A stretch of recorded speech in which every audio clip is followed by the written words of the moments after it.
So, have I ever mentioned to you guys how much I despise doing transmission work? Like, to me, it's just a total drudgery, right? It's something I do when I have to, you know? And it's ironic, too, because one of my first jobs, one of my only jobs, really, was in a transmission shop when I was 16. So, you know, you would think, well, you know, transmissions, it's just another part of the car. But it's not. It's something I actually have, like an avoidance to, right? Kind of the same thing with rear ends and whatnot.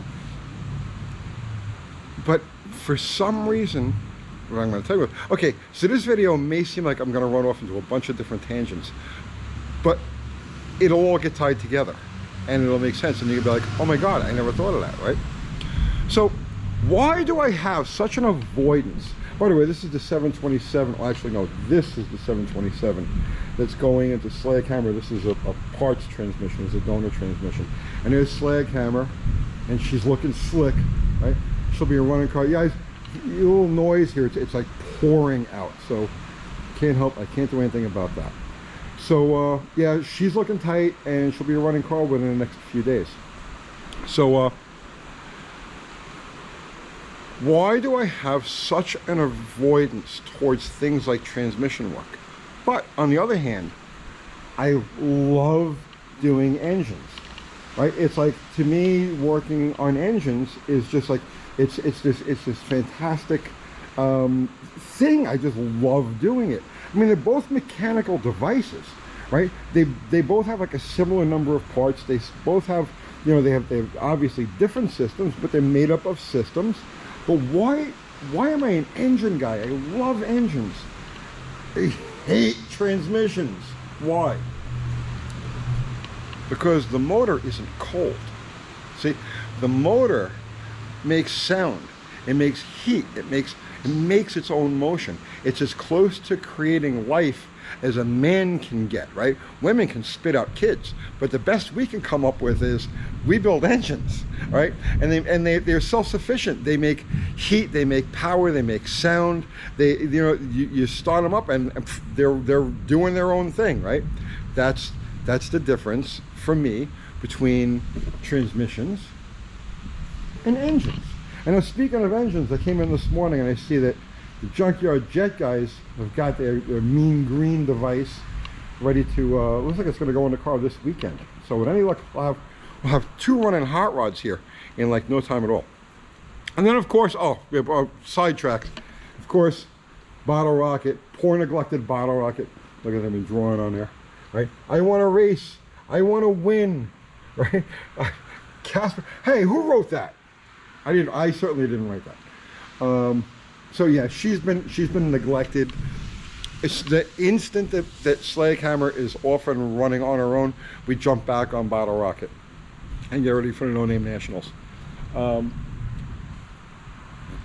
Back to why we're attracted to certain things and repulsed by other things, right? And I'm waiting on parts for that transmission, so I had a little bit of time to kill. And when I have time to kill, my brain just, my wheels just start turning. I start thinking of all these different abstract thoughts. And I came over here, and I was like, well, I got a little time to kill. Let me inventory the stuff I got with this Honda. Okay, so this is a 1993 Honda Shadow. I paid $200 for this bike. It's got tons of new chrome on it, new rubber, all kinds of, I mean, somebody spent a ton of money on this bike. But it's also the proverbial basket case, in that this engine came to me. So this is, when people say basket case, this is quite literally what they're talking about. A machine that was taken apart, and all of its components are all just piled up and scattered and usually stuffed into baskets. And when you buy one, that's how it'll come to you, in a basket. This actually came to me on a tarp. So I guess this is a tarp case, right?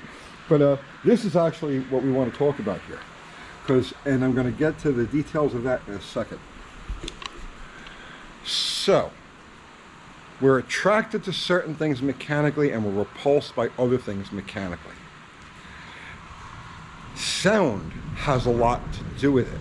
The things that we're attracted to and the things we're not attracted to. Like, for instance, transmissions only make a sound when there's a problem. They don't make a happy sound. Well, okay, power glides make that hum, and 4-speeds make the gear whine. I get all of that, right? But for the most part, you know, they're not producing their own sound unless there's trouble. engines produce a sound. And if you're talking about the typical engine that most of us deal with, right? I know Fords are the exception, okay? They're 90-degree V8s, and they almost universally share a 1843657 firing order.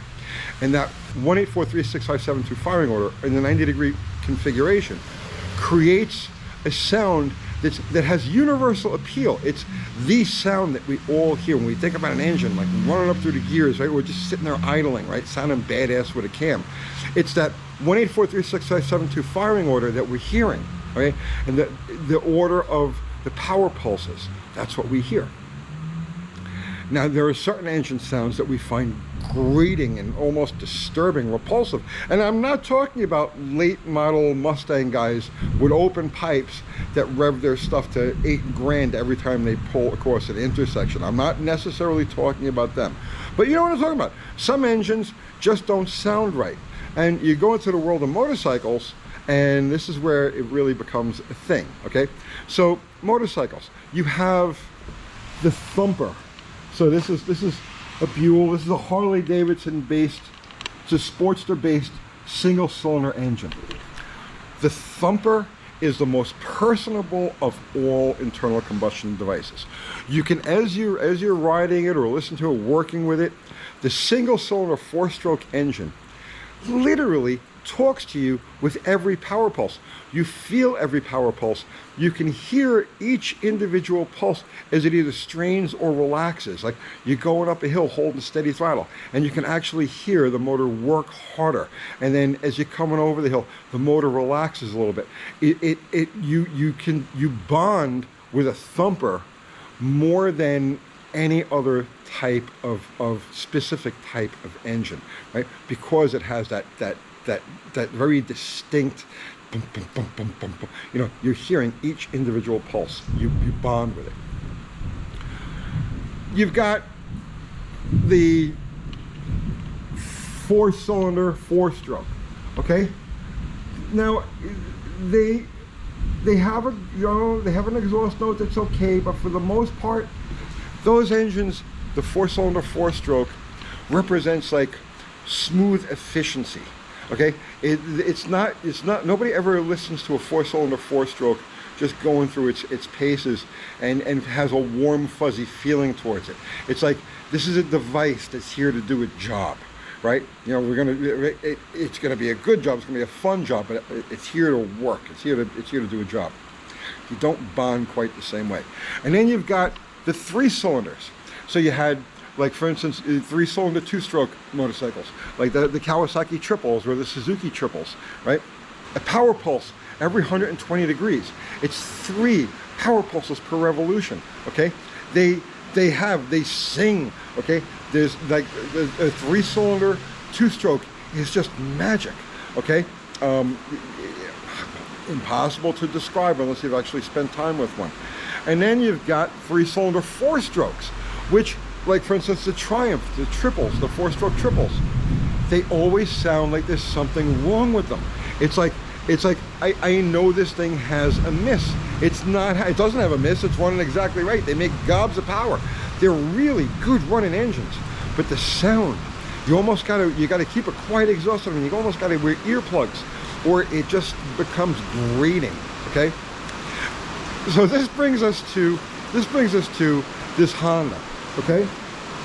So going through this pile of parts, I realized that you guys got to excuse the noise. It's pouring outside, so we got some rain noise. As I'm going through this pile of parts, I'm realizing that this engine was pooched. It was run low on oil for enough time that it seized up some of the transmission gears. The camshafts are wiped out. It's not worth putting this back together again. It's also missing a bunch of parts. So I have to swap this motor out. I'm going to swap this motor out. I'll just pile up all of this stuff and put it on the side as spare parts. So now I'm going to do, this is now, follow along, okay? Follow along.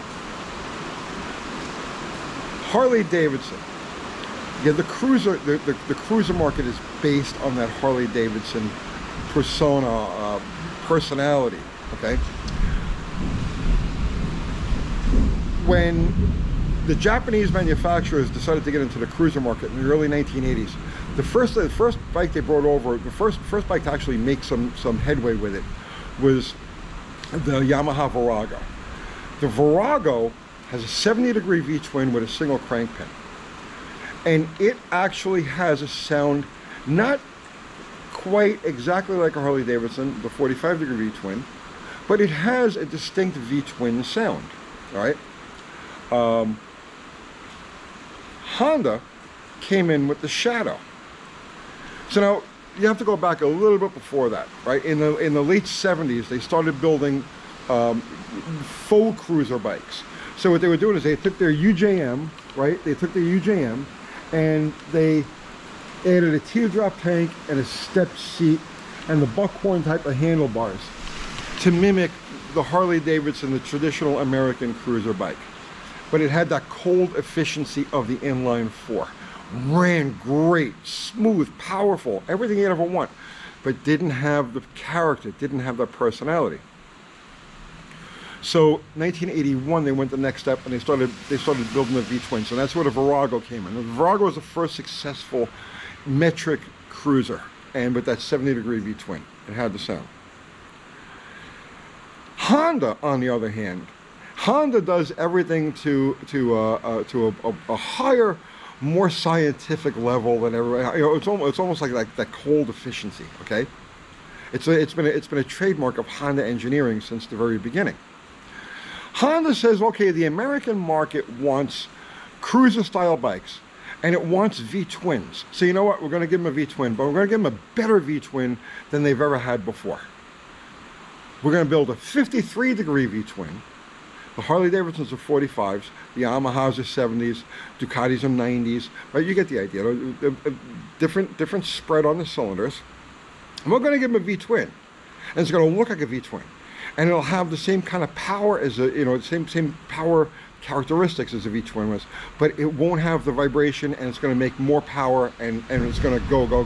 So what Honda did was they, instead of having both connecting rods on a single crank pin, like the Harley or any of the others, they split the pins. So now the pins are offset. And what that does is it takes away that distinctive V-twin sound, right? So now why is the V-twin sound so important? And why Harley-Davidson? Why is that sound so important? And disclaimer here, I'm a Harley-Davidson guy myself. I'm a Sportster guy. I love Sportsters. So I'm not ragging on anybody or picking on them. I'm telling you like it is from a guy who actually is into this stuff. Okay. Why the Harley-Davidson? Why that 45-degree V-twin? Why is the sound there? The 45-degree V-twin with the single crank pin gives an uneven firing order. So the pistons fire, boom, boom. There's a big space, and then boom, boom, right? Now there's an addition thing to that too. The Harley-Davidson fires the spark plugs twice. It fires it on each compression stroke to start the power stroke, but it also fires it when the exhaust valve is open on the other cylinder. So you get that potato sound, right? That's why Harleys have that very, very distinct sound. That's why when you have an open pipe Harley and you back off on the throttle, they kind of bark. They have that raspy sound to them. And when they're sitting there idling, they do that. Okay, the subconscious mind hears that sound, that uneven pulse, as a heartbeat. It makes that connection. It hears the sound of a V-twin, and most specifically the Harley-Davidson, as a heartbeat. And that is why Harley-Davidson guys are so compelled to personalize their bikes. That's why they become so wrapped up in them. They have to individualize them. They have to personalize them. They have to make them unique, because that heartbeat sound that the subconscious mind hears releases all sorts of bonding hormones like oxytocin and whatnot. And it creates this crazy bond between the owner and his hog. Well, Honda missed the boat with that, right? They created these beautiful motorcycles. Smooth running, efficient, right? Everything you could ever want in a bike, except cold, no personality, right? They just don't have that sound.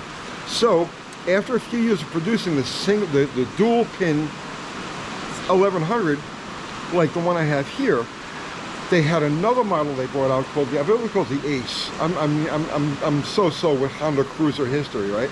But anyway, they realized they had made a mistake with the split pin, and then went to a single pin.